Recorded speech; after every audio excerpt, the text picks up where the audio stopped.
Aujourd'hui, Hervé vous amène à Lyon aux archives départementales pour vous faire découvrir un projet d'exposition. Mais avant tout, rencontre avec Marion Giraud, chef de projet pour les expositions, qui nous explique comment sont préparées les expositions des archives départementales.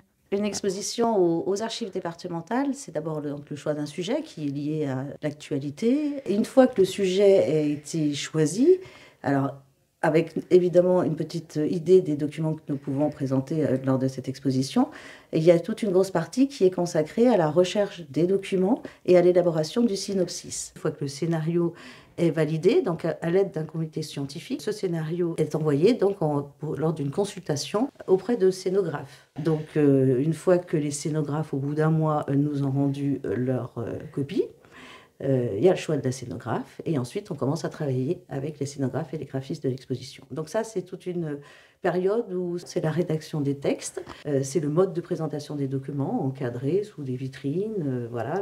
C'est aussi tout le choix de l'audio, de la vidéo et puis des choix techniques de présentation. Une fois donc que la scénographie est dessinée, que la graphiste nous a fait des propositions de typographie et de couleurs de l'exposition, on arrive au bout de quelques mois à commencer à implanter l'exposition physiquement. Donc il y a toute une période de montage de l'exposition et ensuite une période d'accrochage des expos. Chaque exposition des archives s'accompagne aussi d'un catalogue d'exposition. Donc tout ça, en fait, pendant un an. La préparation des expositions, ça dure à peu près un an. On travaille aussi avec un professeur relais de l'Éducation nationale qui est chargé de concevoir les dossiers pédagogiques des archives, c'est-à-dire de sélectionner dans tout le parcours de l'exposition un ou deux documents par partie d'exposition et qui va justement dans son dossier transmettre au professeur à quelle partie du programme ce document s'attache et ce qu'ils peuvent en faire auprès des élèves. Après, l'inauguration, grand moment de l'exposition.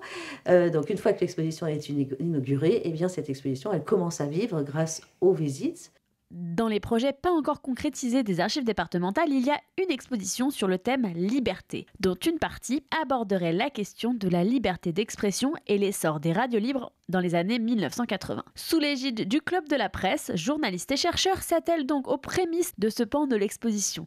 C'est le cas de Simon Gadras, maître de conférence à l'université Lyon 2 en sciences de l'information et de la communication. L'idée, c'est vraiment de reconstituer la mémoire des radios à Lyon et aux alentours de Lyon, avec l'idée de comprendre comment ça s'est passé, la création de ces radios et leur transformation pour devenir ce qu'elles sont aujourd'hui, des radios associatives pour beaucoup, et certaines qui sont devenues des radios commerciales à l'issue de ces 40 et quelques années de cette histoire. Une des perspectives qu'on a, effectivement, c'est de réaliser une exposition qui viendrait raconter des éléments de cette histoire. Sur le tout début, c'est vraiment la période qu'on vise. Donc rendre accessible au grand public le début de la liberté des radios, parce que c'est de ça dont il s'agit. Avant ça, les radios n'étaient pas libres. On ne pouvait pas en France créer librement des radios. C'est qu'à partir de 1981. Et donc avant 81, il y a des radios qui ont commencé illégalement à émettre dans une revendication de liberté et qui ont pu, après 81, devenir des radios légales.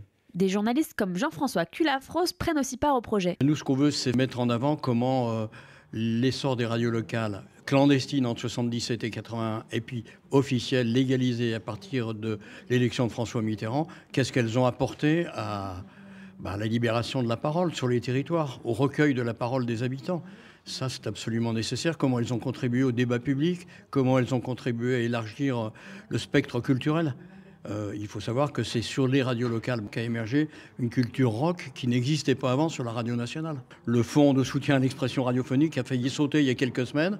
Donc on voit bien comment cette question est complètement actuelle. Il reste des radios un peu partout. Radio Val-de-Reims en est le témoin. Il y a plein de radios encore qui restent, qui apparaissent comme des petites radios, mais en fait, c'est des espaces de liberté où la population, et puis tous ceux qui ont quelque chose à dire, développent un espace citoyen. Si chercheurs et journalistes sont enthousiasmés par le projet, les archives départementales, elles, font face à un problème budgétaire.